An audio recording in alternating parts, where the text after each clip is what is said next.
Well, good afternoon, everybody. Welcome to Belleville. Who's from Belleville here? Okay, and who's not from Belleville? All right, look at this, hey! Philip Lawrence, everybody. From down the street? Yes, from down the street. Well, welcome to our home. Welcome to Belleville, all of you coming for the first time. We're right here, and we're next to the Corby Rose Garden. Has everyone seen this? If you haven't seen this today, go and have a look at this. It was donated by a family that was very successful in Belleville. They made their money rum running. So back in the 20s, when whiskey was safer than water, they used to run rum from the pier, and they put bills of lading, they'd say Brazil, and they'd end up in Chicago and New York, and made a lot of money. But they donated this beautiful park to the city, I think in 1904, and they put roses in it in the 1950s. And this house here, we've been very lucky. We call ourselves caretakers of it. It's the Holden Jenkins house. So it was built by Dr. Holden in 1859. He was back then when you were a doctor, you were also a pharmacist. He was also the mayor. Really did a lot of things to build the city. And then in the 1920s, it was the Jenkins house. So it's the Jenkins house, probably relation. Jody Jenkins here. But it was owned they owned the Quinte Hotel. So near and dear to our heart, they had a hotel downtown Belleville. Sadly, it burned down a few years ago. But it was a big family here. And so we had a lot of great names. But sadly right now, when they hear about Belleville, you're not hearing about all those good news stories and the history. You're hearing, I don't know if you saw this, the mayor in the news the other day, Belleville declared a state of emergency because of our fentanyl crisis and overdoses in February 2024. And many people don't still realize that we're still in a state of emergency. Still, almost 2 years later. And the mayor said not only that, and this was also the Liberal MP from 2015 to 2021, he said it's not only do we have an emergency, it's worse than ever before. I don't know about you, I don't think that's a winning campaign slogan. But, that's the problem we've had in Belleville. And when we look at, the solutions to that, well, two things. Number one, this country needs a conservative government right away. And two, what's really important is we need as conservatives to unite around our conservative leader and around this party right here. We talked about that, and nothing has really changed. Actually, the need is greater. This country needs hope. It needs someone who will stand up for Canadians. It's not just cities like Belleville. Barrie also is a city in Ontario that announced an emergency this week. So it's not getting any better, folks. It's getting worse. And when we looked at what we need to build that, we need the builders, and we need a leader who acts like a builder. And we're so fortunate here today to have that leader here, the leader who's going to build Canada back again. Most importantly, to give Canadians hope. And we need hope, don't we? And at the end of the day, when we look at what's built this city, we need more of that. A leader who will build up, stand up, give hope, make sure that we give that back to Canadians. And ladies and gentlemen, it's our distinct pleasure to welcome the leader of the Conservative Party, my friend, Pierre Poilievre. Thank you, Ryan, and thank you, more importantly, Ali. Thank you, Phil, the great Phil Lawrence. Thank you for hosting us in this magnificent spot. My goodness. When I walked in here, Ryan said that I should make myself at home. So I want you to know, Ryan and Ali, you can come and visit me here anytime you like. What a spot, eh? Isn't this unbelievable? It is a symbol of the incredible success that your family has had as entrepreneurs, building opportunity for people across this region and across Canada, investing, building hotels, creating jobs, probably housing me at one point in time. I probably slept at one of your hotels. Speaking of that, Jody Jenkins is here. I actually slept on his couch once. Remember that? When I was a much younger MP, I was through town and I was saving money, so I slept on your couch. You were the candidate in 15, right? Correct. Yeah, and we've been on his... Talk about that. They were great. He was a great candidate. He was a great candidate and a great guy, and so is you had an incredible MP here in Ryan.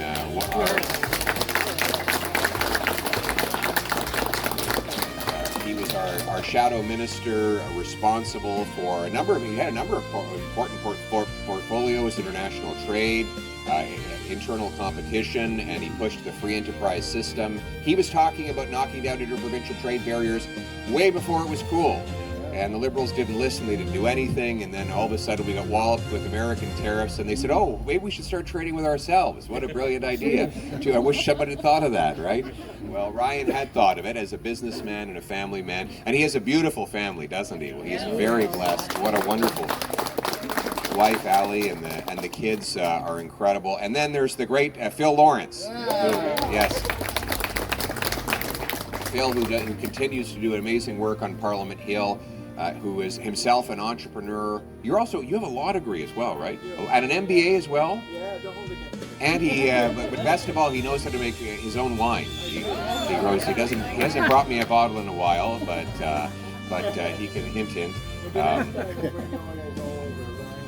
When Ryan wins the drawing back, we'll find out. Okay, that will be a good occasion. Yeah, as Churchill said, alcohol's taken much out of me, but not as much as I've taken out of it. So, I want to thank all of you for being here. And Carol Ann, I know that your beautiful daughter is away right now, and McAdam is here. We have Shelby Cramp Newman, who is serving in our very important role of Canada-U.S. relations. Where is she today? We lost her today. Where is she? She's in France. Okay, well, that sounds lovely. I didn't get an invite on this trip, so maybe she'll bring a nice bottle of wine back. But she's a wonderful MP. Let's give her a round of applause in absence. And of course, a family that has great tradition of serving this region and our country, both provincially and federally, and we all remember Darryl very fondly. But I want to thank, the reason we have you here today is we decided to have a smaller gathering. Instead of one of our legendary monster rallies, we decided just to single out the people who did all the hard work. I've been calling it the 90-10 rule, but I think it's actually the 99-1 rule. 1% of the people do 99% of the work, and you are that 1%. So we wanted to invite you here for the singular purpose of saying thank you, thank you, thank you. We're not looking for a donation. We're not here to ask you for anything other than just to thank you and give you an opportunity to reminisce about the best times you've had working on Ryan's campaign, working across this region to advance our conservative cause. We made some important gains in the last election, getting our highest ever vote count, our biggest share of votes since 1988. We have 54 seats now in Ontario, and across the country, 25 additional seats plus 2.5 million votes. And despite very difficult circumstances that confronted us right before the election, a new Liberal leader, a collapsing NDP, a distraction, to put it mildly, from the South, we were able to come out stronger than we've been in well over a decade and on the cusp of victory. So now is the time to keep on going, to never give up, because the cause for which we fight is more important today than ever before. So we will continue marching forward. I need to thank you. Well, you don't need to thank me. Yes, you're the right leader. Thank you. It is a privilege to do this work, and it's great to be back in the House of Commons after our wonderful success in the by-election. I told Ryan that my brief time outside of the House, I felt like an animal outside of its natural habitat, but I'm very pleased to be back, and we're storming the place. It's been a strong return. This fall, we've been holding the government to account, and there's been lots of material to work with, eh? No kidding. So we have this Minister of Public Safety. Anybody heard of him, Gary? Yeah. You know, it was the thing that's so unusual about him is that he's a Liberal who told the truth, and he was caught on tape doing it. And, you know, the rule of Liberals is if you're going to tell the truth, never do it in public. This guy told the truth that taking away 22 pop gun rifles from farmers and shotguns from duck hunters is not going to fight crime, and that it will waste money. The police will never enforce it. The best part of all is he said to the person who was recording him, he said, "Don't worry. The police will never enforce our gun grab, so they'll never take your firearm. Don't have to worry about following the law.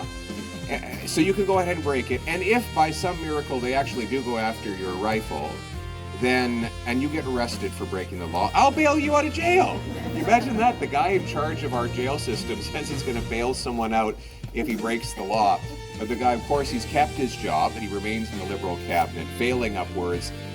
Thus it has ever been, thus it will ever be. And we are going to hold them accountable for this. Every day, another day goes by when all of the grandiose promises of Mark Carney accumulate unkept. It's amazing to watch him remake the promises that he is simultaneously breaking. You know, tomorrow. It's like I said the other day, it's like, you know, you go into a bar and they say, it has a sign on the wall, it says free beer tomorrow. So you come back and it still says free beer tomorrow, and tomorrow never comes. That's like the Liberal promise. It reminds me of the lady who got married for her 4th time. And after the wedding, she said to her husband, I'm feeling a little bit nervous. And he said, why? She said, well, this will be my first time being intimate with a man. And he said, well, how is that possible? You've been married 3 times already. She said, well, each of my prior husbands had a condition. And she said, my first husband had a heart condition. So we got back to the hotel after the wedding. He got so excited he had a heart attack and died. And my second husband, he had an eye condition. So he didn't see a tree when we were driving from the wedding to the hotel, and he hit the tree and he died. And the husband said, well, what about the third husband? What was his condition? She said, well, he was a Liberal. And so every night he would just sit at the end of the bed and promise how good it was eventually going to be.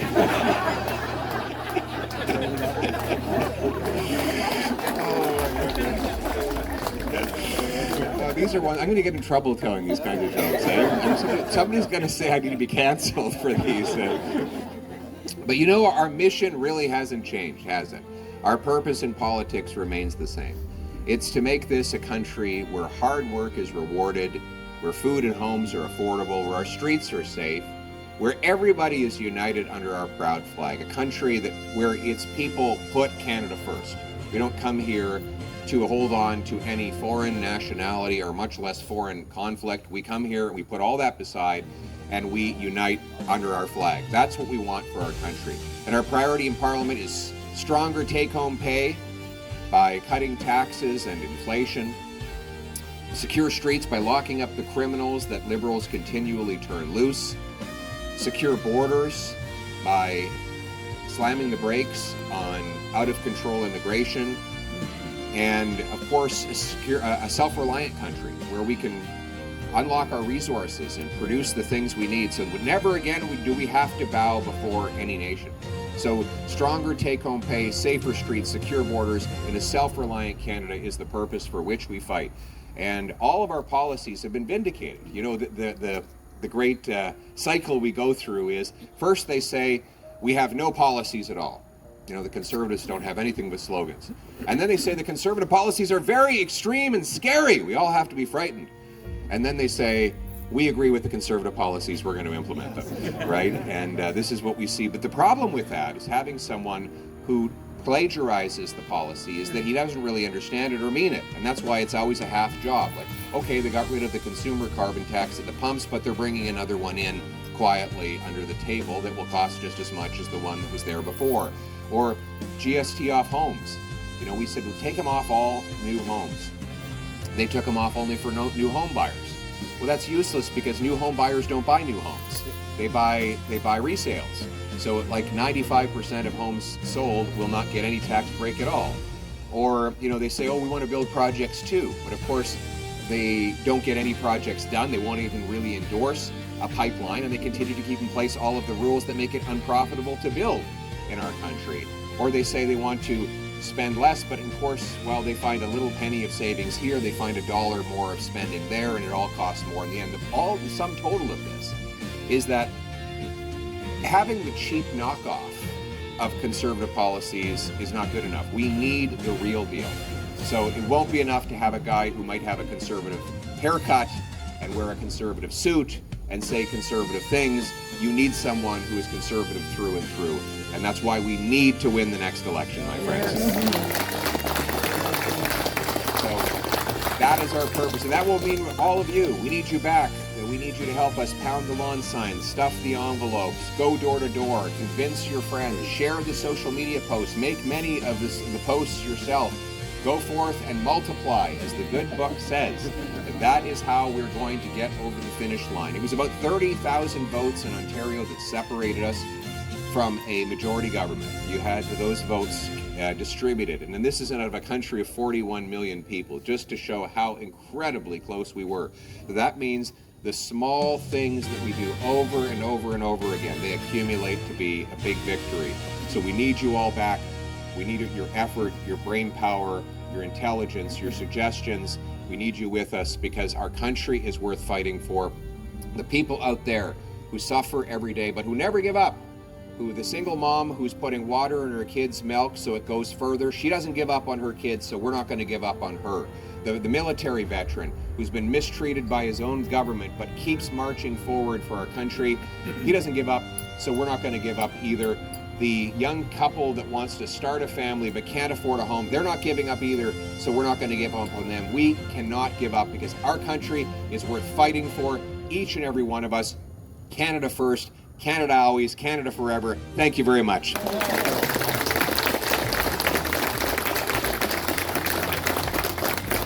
Okay, well.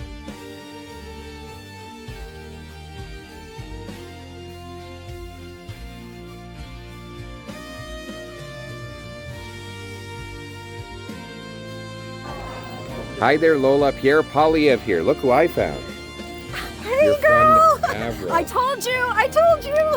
She was just talking about how much she treasures you as a friend, and I treasure you also as a supporter. Thank you for joining our cause, and I want to continue to reinstill in you the hope that better days are ahead. So keep on marching forward and really appreciate all your support. I can't wait to meet you in person so I can give you a big hug and thank you for all your support. Many blessings to you, Lola, and we'll see you soon.